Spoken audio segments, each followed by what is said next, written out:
Welcome back to Tide and Tiger, the podcast. Been a while since we talked, but Scott Griffin here, Rodney Orr of TiderInsider.com, with our look in the middle of spring, basically. A week left, a lot of recruiting going on, a lot of talk going on from Tuscaloosa for sure. So let's bring on Rodney Orr. Rodney, what's happening today? How are you?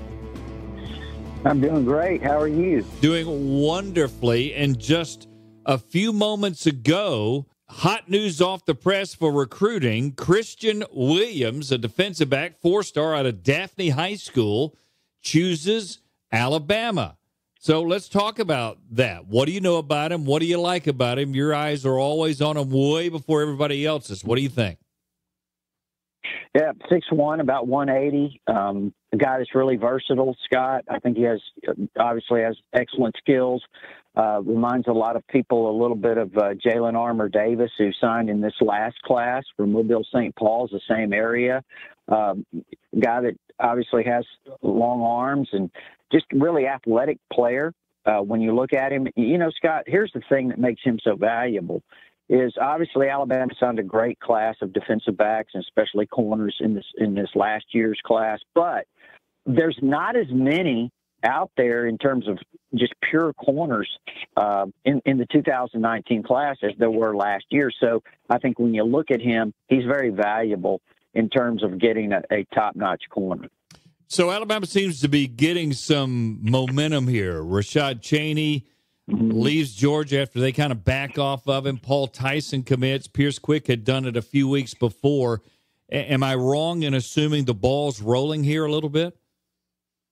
Yeah, it is. It really is. You know, and they also have a really nice commitment out of King Makuta, a outstanding jack linebacker type prospect out of the state of Georgia, who, let me tell you, Kirby Smart has closed the borders over there in Georgia. As you know, Scott, he's done a really fantastic job of doing that. But he really wanted King Makuta, and Alabama picked up that commitment a few months ago. And I think King Makuta is very solid to Alabama, by the way. A lot of people ask that. But I agree with you. Alabama has gotten some momentum. It really looks good in terms of the number of top-quality prospects that Alabama's in on. I know some fans were, disappointed. Can you believe disappointed with the number 6 class and some of the great players that they got in that class last year? But, there used to be a number 1. They're spoiled, but I'll say this. Alabama's got a great chance to, when you look at the overall number of top players that they're in on, I think there's a great opportunity for Alabama to have, if not the number 1 class, certainly a number 1, 2, 3 type class again this year. Okay, before we get into specifics, Tua Tagovailoa seems to be, I don't know if I'd use the word lock, but I would really, if I could think of another word as close to that, I would use that. Are you on board with that thought? Yeah, I think that's, I would agree with that. I think that Talia obviously is being highly recruited. A lot of schools like him. He's highly regarded. A lot of people think he's a right-handed version of his brother. And he's just an outstanding player. There's no question about that, Scott. I do think that Alabama is clearly the team to beat. Would not surprise me if Talia decided to make a decision between, say, A-Day and early June, somewhere in there. That would not surprise me at all. And I think that Alabama is obviously the very strong favorite at this point. Now, his teammate, who it looks like an NFL lineman if you take away, 25 pounds, Amari Kite, who I think just got a 5-star rating over the weekend at a camp in Atlanta. His top 10 for folks listening in: Alabama, Auburn, Florida, Georgia, LSU, Notre Dame, Oklahoma, Oregon, Tennessee, Texas A&M. I haven't gotten a lean or anything. He's down to 10. What do we like about him? And then kind of parlay that into what you're hearing on the streets, so to speak, is an offensive line class that really could be special, that's real interested in Alabama. Yeah, Mari Kite, 6'6", about 300 pounds. I mean, obviously has great size. I know you've seen him up close and personal. You covered a game and sent me a picture of him, pre-game picture, and you were stunned at his size. Yeah. For a junior last year. He's got long arms, athletic, a guy that just fits the bill. when you draw them up, and it could be an amazing offensive line class for Alabama. Think about this: Alabama could possibly land 4 5-star offensive linemen. Again, it's early. They have a commitment from Pierce Quick out of Hewitt-Trussville. I think they eventually get the center from Oxford, Clay Webb, who could also play guard. He's a 5-star player. Amari Kite, we mentioned him from Alabaster Thompson. And then also they have one coming in this weekend that some people may think is the number 1 offensive lineman in the country, Darnell Wright, out of Huntington, West Virginia. He's a 5-star player. So think if Alabama landed 4 5-star offensive linemen. I don't have the history on how many schools have ever done that, if any, but that would be an incredible. I mean, if you get 4 5-stars in a class period, you've had a great year. But 4 5-stars at one position, I say one position, obviously an offensive line group. At a group. Yeah, that's still positions. That's amazing if that happened, right? I mean, yeah, right. Yeah, I mean, it is. And, I think Alabama, when you looked at, Henry Ruggs was a 5-star, according to some, not all. I don't know that he was a consensus 5-star. Jerry Jeudy, 5-star. Devontae Smith was a 5-star. That was 3 5-star receivers they got in the class a couple of years ago that will now be sophomores. But, 4 5-star offensive linemen in one group, that would be quite a haul. Let me just throw some names. You tell me what we're thinking here, because a lot of guys are narrowing their list because recruiting, as everybody knows, if you don't know, you haven't been listening to Rodney and I in a while, it's kind of ramped up with this December period. It's moved up a couple of months. So really, we would be talking about this June or July. Well, now we're talking about it now. So here's a kid, Eric Young, a 4-star corner, who's got Oklahoma, A&M, Southern Cal, Ohio State, and Alabama among his top 6. What do we know?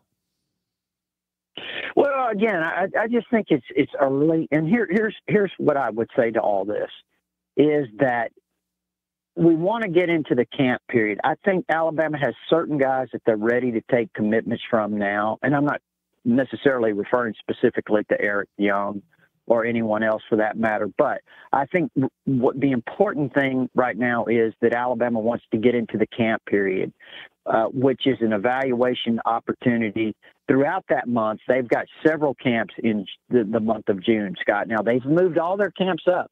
You remember they used to spread them out over June and July. Now they're all in June. So they're going to get up-close looks at a lot of guys before they kind of narrow some of this down and get too deep in terms of taking commitments. But I do know that there obviously are some guys that they would, clearly take some commitments from now. But I do think that they want to really use that month of June to evaluate. And also, I'll say this, let's not forget that the spring evaluation period is going to start here right after A-Day. So that's a great opportunity as well for them to get out on the road, evaluate some kids, not only in this class, but in future classes. But I think it's really big for this upcoming class that it kind of lays some more of the groundwork. Yeah, and Eric Young, who I mentioned, is the number 1 defensive back, according to some services, that's out there. I'm going to throw some more names, then we'll talk about defensive line. Christian Harris, an athlete out of Louisiana. He, of course, has LSU in his final 10, but also Alabama, Auburn, Georgia, the usual suspects. Tennessee's starting to creep on lists now, Rodney. Ole Miss is in his top 10. Florida State, A&M, and Mississippi State. So a lot of SEC schools. Do we have any thoughts on Christian Harris?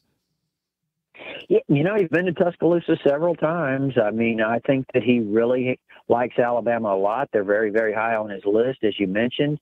He was here just, last week or so.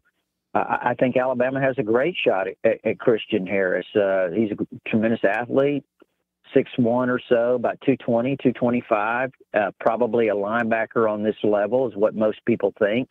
Christian Williams is certainly a player, Scott, that Ed Orgeron does not want to get out of the state of Louisiana, does not want to get out of Baton Rouge. I mean, you remember 2 years ago, Alabama went into the state of Louisiana and just simply gutted the place and just left LSU in a shambles, taking most of the top players in that state.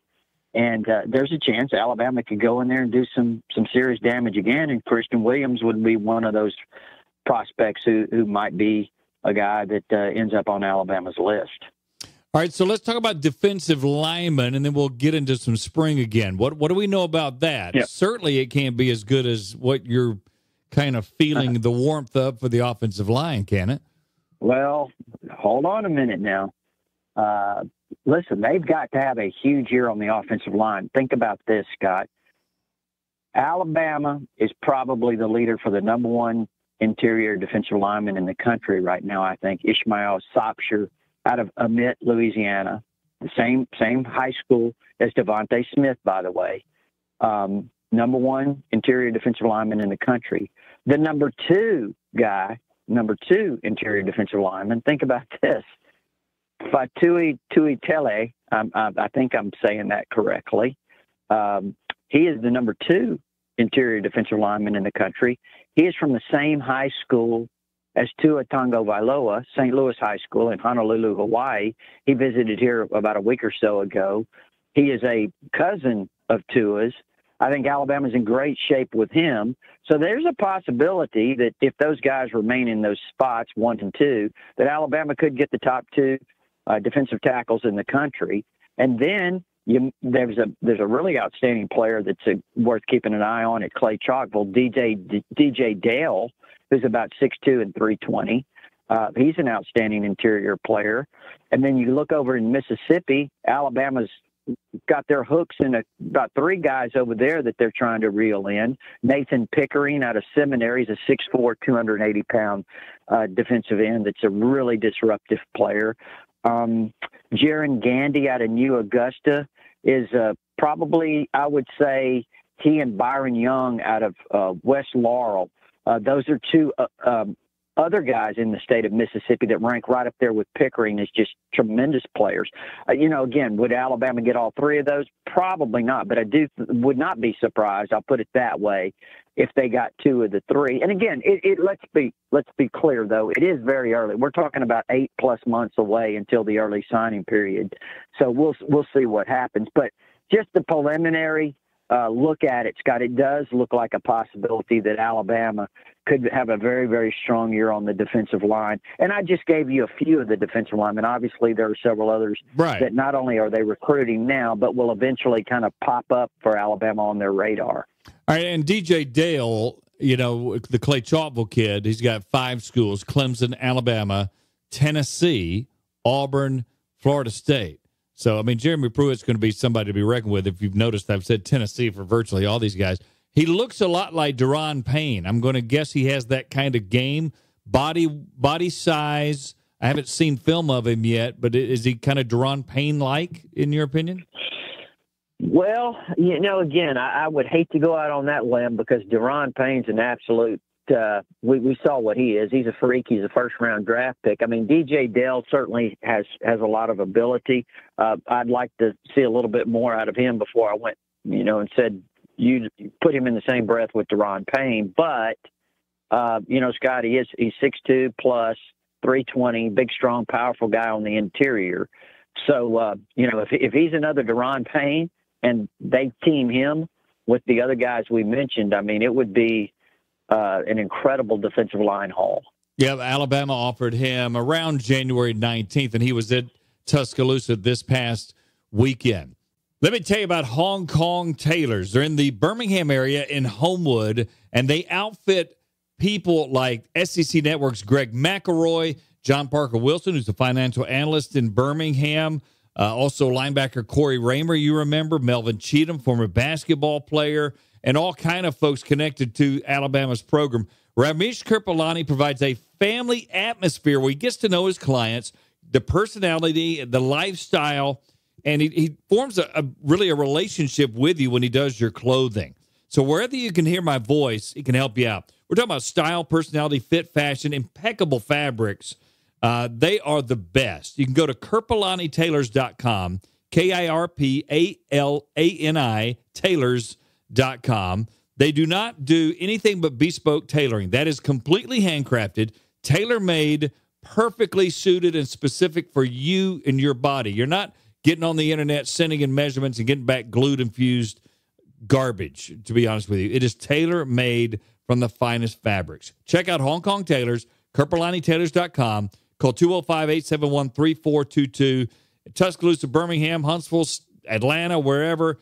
He'll make his way to you or set up something where he can get to know you and the fabrics that you want for your business. And that means suits, slacks, sports shirts, business, whatever your attire is, they can do it at Hong Kong Tailors. All right, let's talk about the spring scrimmage. To me, the number 2 scrimmage in some ways is more important than even the A-Day game because there's no cameras, there's real coaching, you've got a scrimmage under your belt, okay? So there's a lot of importance there, I guess mainly for frontline guys, Rod, as you know, because backups will get a lot of time at the A-Day game. So what do we learn from Saturday from your inside sources? Well, you know, Scott, we've talked about this from very early on, that this spring would be, and it usually is, but maybe even more so this spring, just the importance of development for so many players because you've got some new faces. And obviously the chemistry with the new coaching staff in terms of coaching on the field, them learning their players, the players and coaches getting acclimated to each other on the field. And I think that's been a big part of this spring. As far as this past scrimmage, I just think it's kind of was a carryover from scrimmage number 1. I mean, they're continuing to work on the development at several positions. You look in the secondary, Trevon Diggs had a nice scrimmage at left corner. He's progressing after missing 4 or 5 days with an ankle. That's big because you need to replace those 2 corners, you know, Averett and also Levi Wallace from last year. So Diggs having a good spring at left corner. At right corner, really like the progress being made by JUCO transfer Savion Smith, the former 5-star recruit who had originally signed with LSU and went there for a year. He's doing extremely well, Scott. Those are 2 big corners when you look at them. They're both over 6'1", both around 200 pounds, long, athletic, just a matter of experience and just development. Also, Deontay Thompson's had a nice spring at safety. He had those 2 excellent starts in the Georgia and Clemson games at the end of the year. Did outstanding jobs in both of those games. So Deontay Thompson, Xavier McKinney is another young safety to keep an eye on who's done really well. Jared Maiden and Shy Carter at the star position. They've been battling that out. So obviously they've got a lot of work to do in terms of developing those guys in the secondary, but so far sounds really good. At inside linebacker, look, we've talked about Dylan Moses and Mac Wilson. Those guys look like NFL-ready inside backers right now when you talk about physically, and they've had good springs. One guy that continues to kind of make some noise, Scott, and it's big because he's an inside linebacker, and that's Markel Benton, the redshirt freshman out of Phoenix City. He has done an outstanding job this spring in terms of just developing, and he had another strong, he had a good scrimmage on Saturday. So he's showing some signs, and that's really important because that position is the depth is somewhat of a concern right now. On the outside, these pass rushers have a chance to be special. Terrell Lewis is outside. He wreaks havoc. Christian Miller he's going into his 5th year. He's a pass rusher as well. Chris Allen is one to really keep an eye on, the rising sophomore out of Baton Rouge. Scott, the last 2 scrimmages, he's been pretty disruptive. In fact, as we were told by Terrell Lewis after the first scrimmage, Chris Allen had the most production points on the defensive side of the ball, so that was really big for him. And then Anthony Jennings, who was just dominant against Clemson, he has not participated this spring at all because of that knee injury. But, once he gets back, wow, I mean, what a group they're going to have on the outside. And Raekwon Davis, Coach Saban said last week, consistency is the deal with him. When he plays at a high level, it's at a really high level, but it's just a matter of consistency. He was pretty dominant in this scrimmage again on Saturday. Isaiah Buggs has also been, excellent this spring. He's worked at nose. He worked at nose on Saturday, in fact, and he's worked outside at end as well. And then Quentin Williams has had a big spring. I think there's a lot of excitement, Scott, about his progress on the defensive line. He spent a lot of time this spring working inside and on the interior, also at nose as well on that interior, but outside at defensive end on Saturday. He's just a disruptive player. I think he's going to have a breakout season in this fall. So those are three guys that have been outstanding. And so the defense as a whole, I think with all the new coaches that they have, a lot of the new players in the secondary, has come around fairly nicely this spring. We have not talked about Tua Tagovailoa not taking snaps in the Saturday scrimmage. I wanted to get your opinion on this because I've been thinking about this over the last couple of days. And I think you and I have a little different opinion than most people. We have had for a year.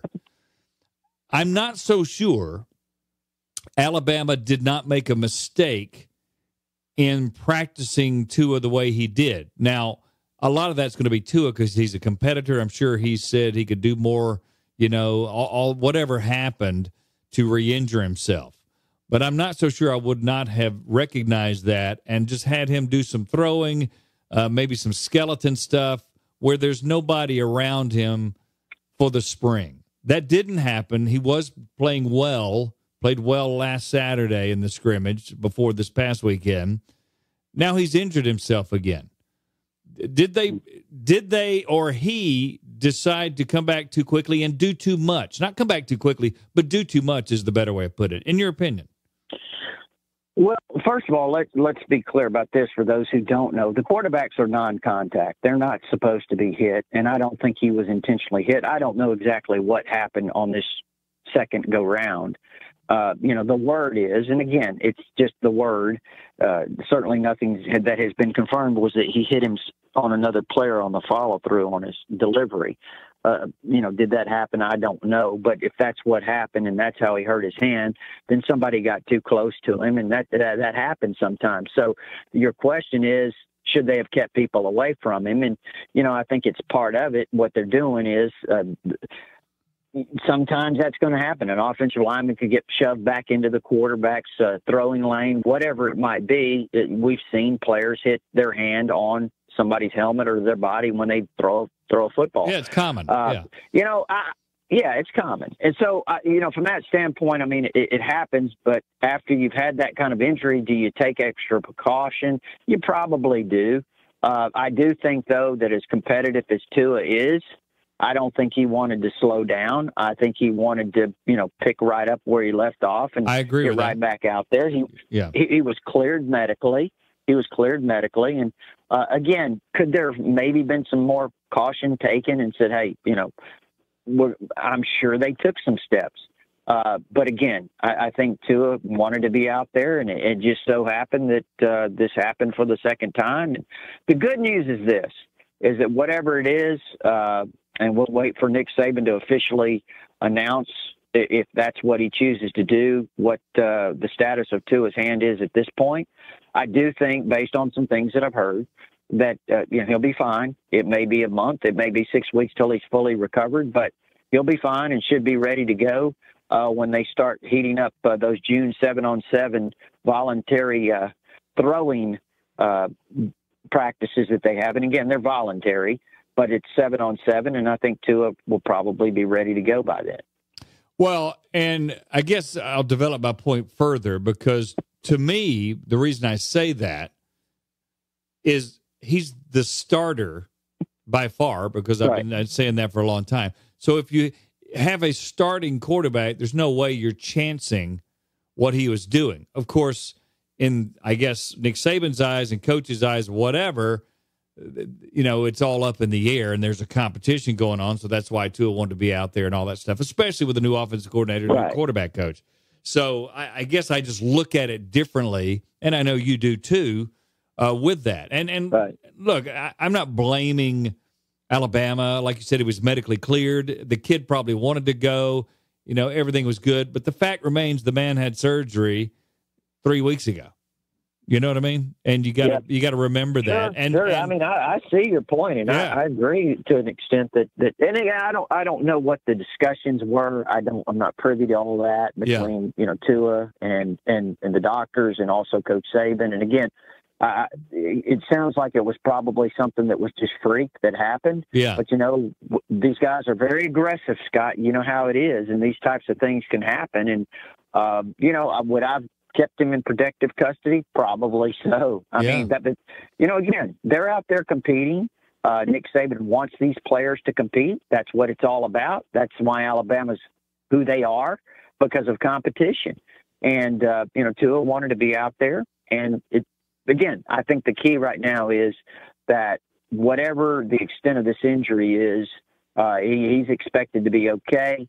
And we'll be back probably throwing with the group when they start up again in the early summer. Well, and here's what we don't know either, because he's put a picture out on Instagram during my show on Tide 102.9, and it was heavily wrapped. Now, I don't know what that means, heavily wrapped. Some people said it looks like a cast. It was not a cast.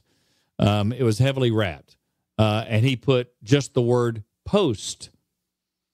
Now, a lot of people took that as a post procedure. Maybe Dr. Lyle Kane did do a procedure on him.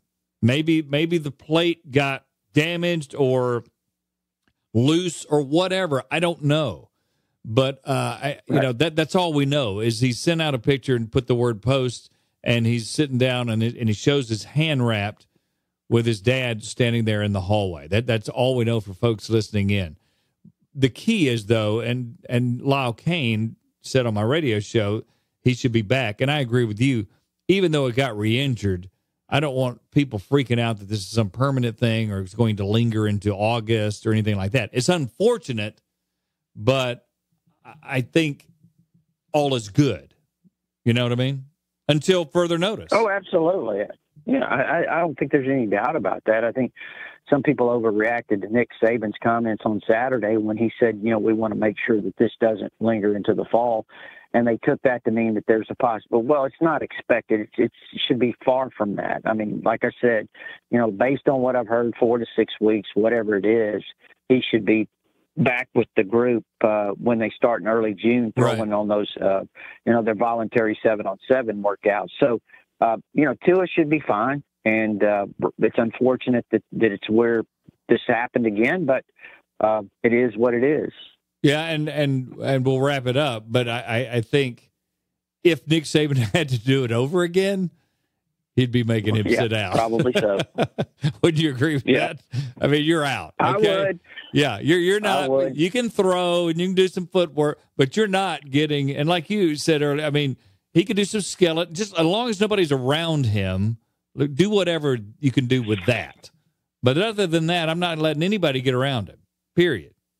Well, think about this. A true freshman quarterback that plays one half of football over the last half of his freshman season, and that's against Mercer, and he comes in and does what he did in the national championship game.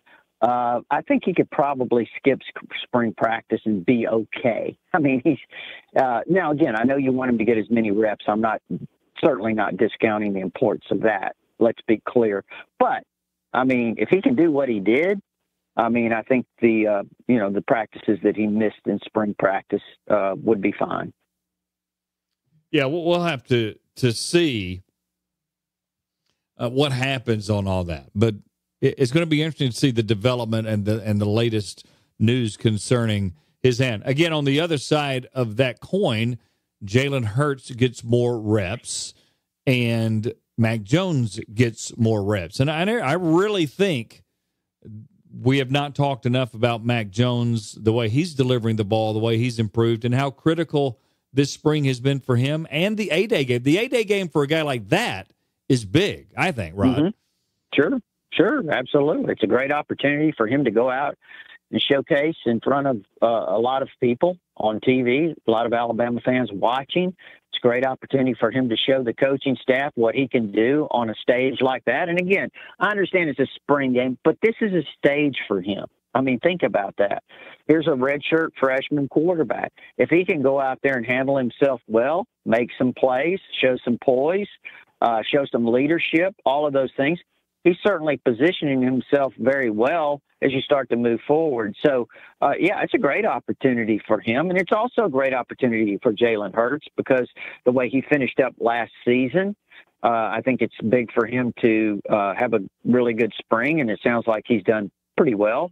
I think it's one of the big things with Jalen this spring, and Nick Saban pointed it out in his post-scrimmage comments the other day, talking about developing Jalen more within the system where he executes design plays as they're designed rather than, being a one-read type guy who just takes off after, his initial read isn't there, but hanging in the pocket, delivering throws, seeing the field, which is, so that's really hard to teach, that part right there. Tua does that so well. Knows where all the players are and has a feel for it.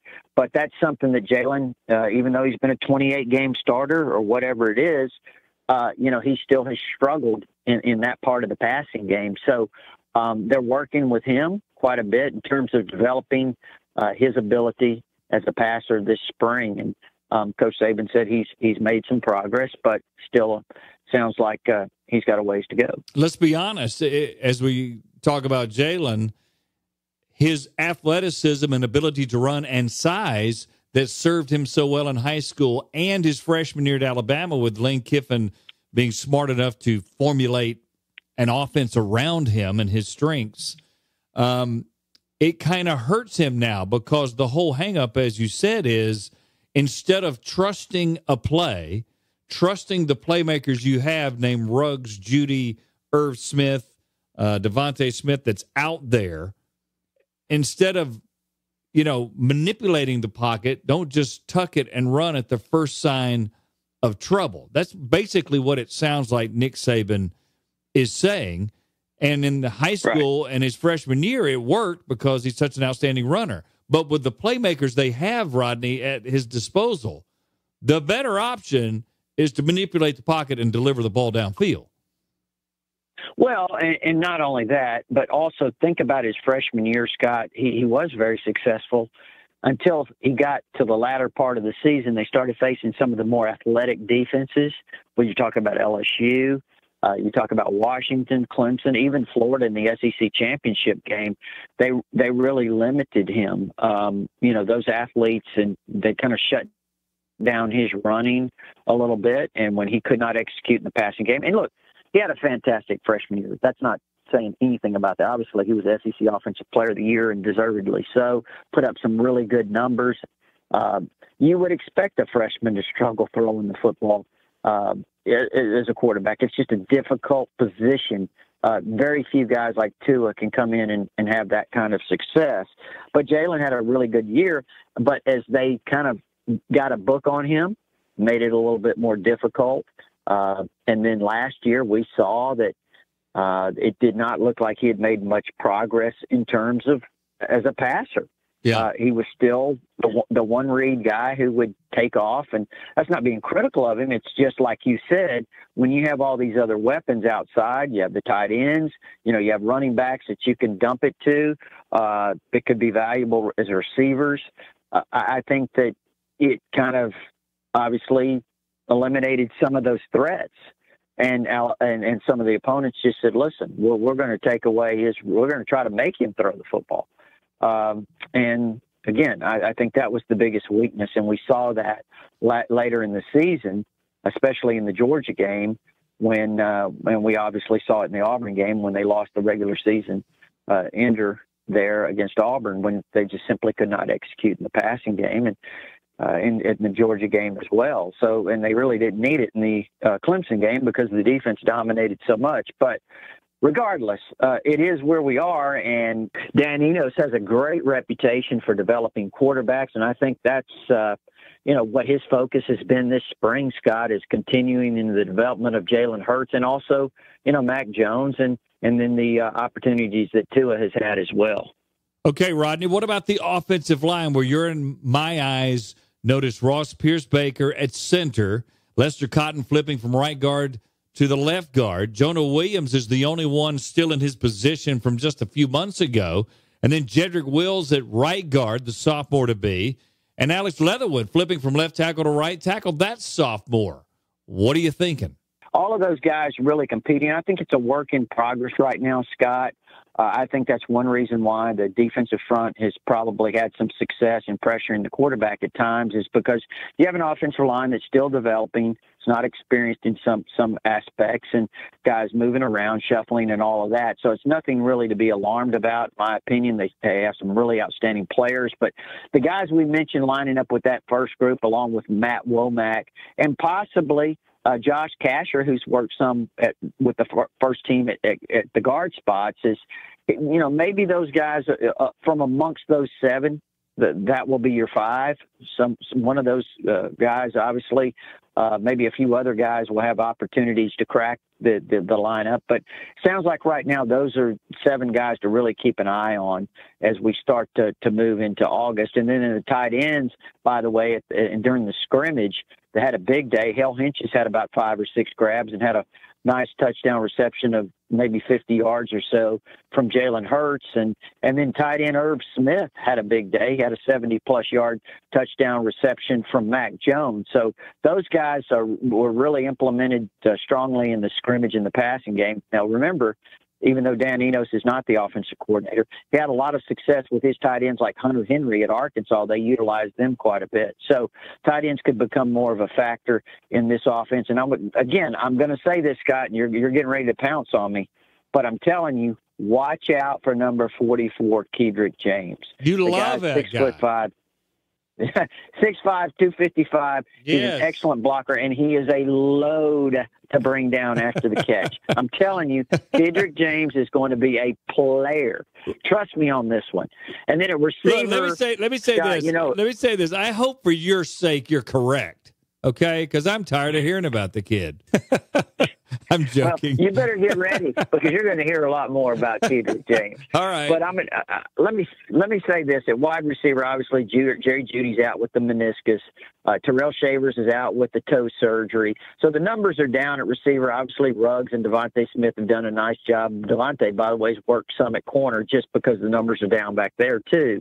But one guy that's made a little noise over the last week, redshirt freshman Shadarius Townsend, great speed. He's a really good kid, a hard worker. He's shown the ability to make some plays here over the last week or so. So that's good in terms of the depth of it.